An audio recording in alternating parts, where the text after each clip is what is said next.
யாருடைய அறிவிப்பு? ஹஜ்ரத் இப்ராஹிம் அலைஹிஸ்ஸலாம் அவர்கள். அல்லாஹ் சொன்னான், இப்ராஹிமே, ஹஜ்ஜுடைய வணக்கம் கடமையாக்கப்பட்டிருக்கிறது, மக்களுக்கு அறிவிப்பு செய்யுங்கள்.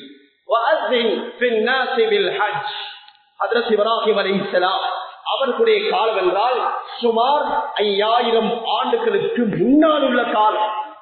சோதரே பெரியார்களே, இன்றைய இந்த நூற்றாண்டில் இன்றைய காலத்தில் இருக்கும் தொழில்நுட்பம் இருக்கவில்லை. செய்திகள் பரத்துவதற்காக வாட்ஸ்அப்போ பேஸ்புக்கோ அல்லது வானொலியோ அல்லது டெலிவிஷனோ எதுவுமே இல்லாத காலம். எப்படியான காலமாக இருக்கும்? சுமார் ஒரு 20 வருடத்துக்கு முன்னால் இருந்த நிலைமைக்கும் இன்றைய நாம் இருக்கும் ஒரு நிலைமைக்கு உள்ள வித்தியாசம் என்ன? 5000 ஆண்டுகளுக்கு முன்னால் அது எவ்வாறு இருந்திருக்கும்? சாதகை பெரியார்களே, மக்காவுக்கு செல்பவர்கள், மதீனாவுக்கு செல்பவர்கள், அங்கே இருக்கும் நூதன சாலை, மியூசியம் நாம் செல்வதுண்டு, பார்ப்பதுண்டு. அன்று அந்த மக்கா எவ்வாறு இருந்தது, அன்று அந்த காபா எவ்வாறு இருந்தது, அன்று அது ஜம்சம் கிணறு எங்கே இருந்தது, எப்படி இருந்தது என்பதை சுமார் 200, 300, 400 வருடத்திற்கு முன்னால் இருந்த அந்த காட்சிகள் காட்சிப்படுத்தப்பட்டிருக்கிறது. சுமார் 5000 ஆண்டுகளுக்கு முன்னால் என்றால் அது எப்படி இருந்திருக்கும்? சாதகை பெரியார்களே, அல்லாஹ்வின் கட்டளை இருக்கிறது, இப்ராஹிமே அறிவிப்பு செய்யுங்கள். இப்ராஹிம் அலைஹிஸ்ஸலாம் யோசிக்கவில்லை, சிந்திக்கவில்லை, கேள்வி கேட்கவில்லை. யா அல்லாஹ், நான் என்னுடைய அறிவிப்பு எப்படி செய்வது, எங்கே செய்வது, யார் என்னுடைய அறிவிப்பை கேட்பார்கள்? மனிதர்கள் இருந்தார்களா? அது பாலைவனம். சோதனை பெரியார்களே, அதனுடைய தரை எவ்வாறு, அதனுடைய வனாந்தரம் என்ன, அதனுடைய மனித சஞ்சாரங்கள் எவ்வாறு இருந்தது நாம் படித்திருக்கிறோம். சாதனை தப்சீருடைய உலமாக்கள் சொல்லுகிறார்கள், ஹஜ்ரத் இப்ராஹிம் அலைஹிஸ்ஸலாம் ஜபலே அபூ குவைஸ் செல்லக்கூடிய அந்த மலையின் ஏறினார்கள். ஏறி சொன்னார்கள், யா அய்யுஹன் நாஸ், ஏ மனிதர்களே, அது குரில அலைக்கும் அல் ஹஜ், உங்கள் மீது ஹஜ்ஜுடைய வணக்கம் கடமையாக்கப்பட்டிருக்கிறது, எனவே ஹஜ்ஜு செய்யுங்கள். சாதனை பெரியார்களே, அல்லாஹ்வின் கட்டளை அறிவிப்பு செய்யுங்கள். செய்தார்கள். அல்லாஹ்வுடைய கட்டளை வந்துவிட்டால் அதில் எமது புத்தியை போடுவதல்ல. சோதனை பெரியார்களே, நாம் இன்று மக்கா முக்கர்ரமாவுக்கு அந்த ஹஜ்ஜுடைய வணக்கத்துக்காக, உம்ராவுடைய வணக்கத்துக்காக நாம் இஹ்ராம் அணிந்தால் முதலாவது வார்த்தையில் சொல்வது, எல்லோரும் சொல்வது, லப்பைக் லப்பைக் அல்லாஹும்ம லப்பைக், லப்பைக் அல்லாஹும்ம லப்பைக். சாதனை பெரியார்களே, லப்பைக் என்றால் என்ன? லப்பைக் என்பது எப்போது சொல்லப்பட வேண்டும், எங்கே சொல்லப்பட வேண்டும்? லப்பைக் என்பது ஒருவர் அழைக்கிறார், யா முஹம்மத் தால், ஏ முஹம்மதே வாருங்கள் என்று ஒருத்தர் அழைத்தால் அதற்கு பதில் சொல்வதுதான் லப்பைக். இதோ நான் வந்துவிட்டேன். நாம் பாடசாலையில், பள்ளிக்கூடங்களில் ஹாதிர் எடுப்போம், வரவுகள் பதிவோம், ஒருவருடைய பேரை வாசிப்போம், வந்திருக்கிறாரா? இதோ நான் வந்திருக்கிறேன். கேட்டால் இதோ நான் வந்திருக்கிறேன். லப்பைக் என்பது ஒருவர் அழைக்க, நான் இதோ வந்துவிட்டேன். சாதனை பெரியார்களே, நான் லப்பைக் சொல்லுகிறோம். லப்பைக் என்றால் என்ன? இதோ நான் வந்துவிட்டேன்.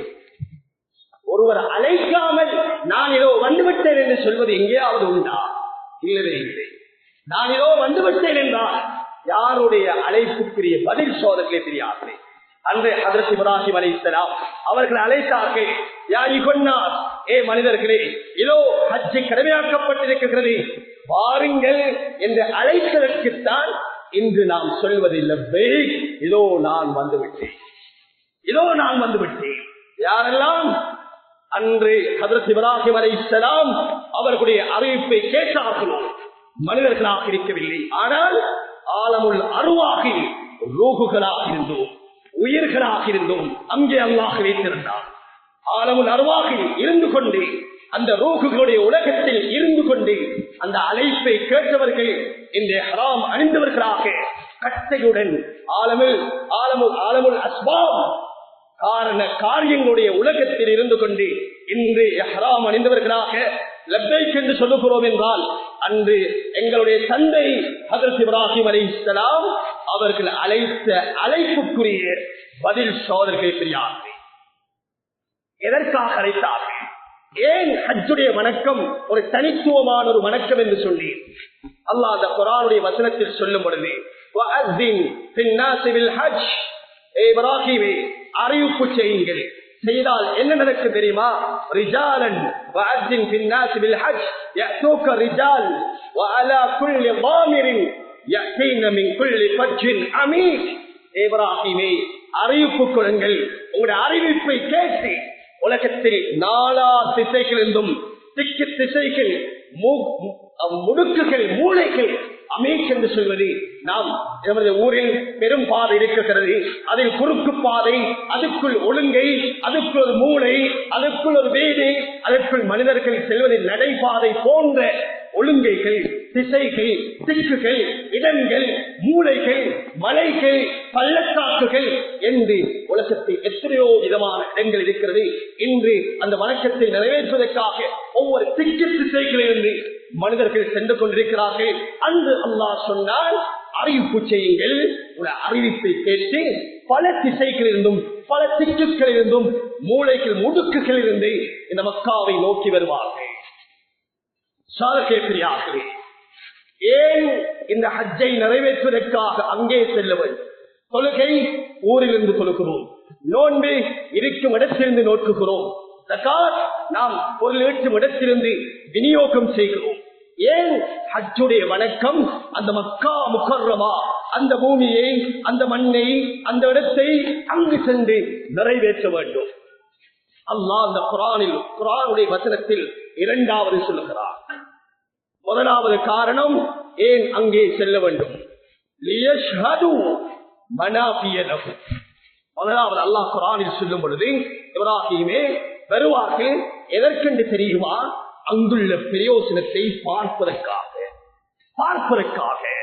பார்த்தல் என்ற வார்த்தைக்கு அரபிலே பல வார்த்தைகள் பல வார்த்தைகள் சொல்லப்படும். என்றாலும் பார்த்தேன், ஷஹீத என்றாலும் ஷஹாதத் என்றாலும் பார்த்தல் என்ற அர்த்தம் இருக்கிறது. சோழர்களே தெரியாமலே அல்லாஹ் அந்த குர்ஆனுடைய வசனத்தில் சொல்லும் பொழுது, லியஷ்ஹது மனாஃபிய லஹும், அங்குள்ள பிரயோசனத்தை பார்ப்பதற்காக. எதற்காக நாம் அங்கு செல்கிறோம்? அங்குள்ள பிரயோசனத்தை பார்ப்பதற்காக. அங்கே என்ன பிரயோசனம்? எண்ணெய் வளம் இருக்கிறது, பெட்ரோல் வளம் இருக்கிறது, நல்ல கனி பல வகை இருக்கிறது. அதற்கு இப்ராஹிம் அலைஹிஸ்ஸலாத்துடைய துஆ, அதற்கு இப்ராஹிம் அலைஹிஸ்ஸலாம் துஆ செய்தார்கள்.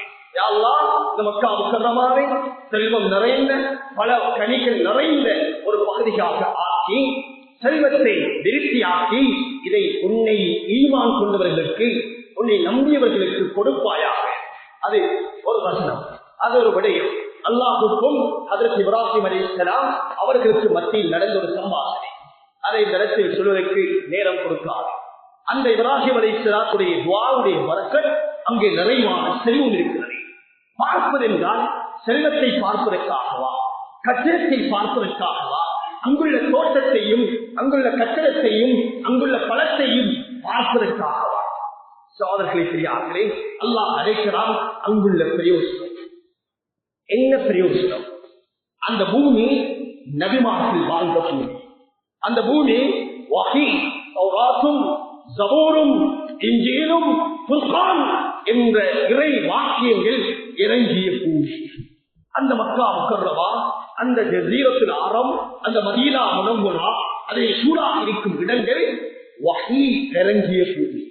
அங்கே இருந்தவர்கள், வாழ்ந்தவர்கள், மரணித்தவர்கள், தீனை உயிர்ப்பித்தவர்கள், நபிமார்கள், சஹாபாக்கள் தன்னுடைய உயிரை பணயமாக வைத்து தன்னுடைய உயிரை நிறுத்தி மார்க்கத்தை வளர்த்த உத்தவர்கள் வாழ்ந்த பூமி.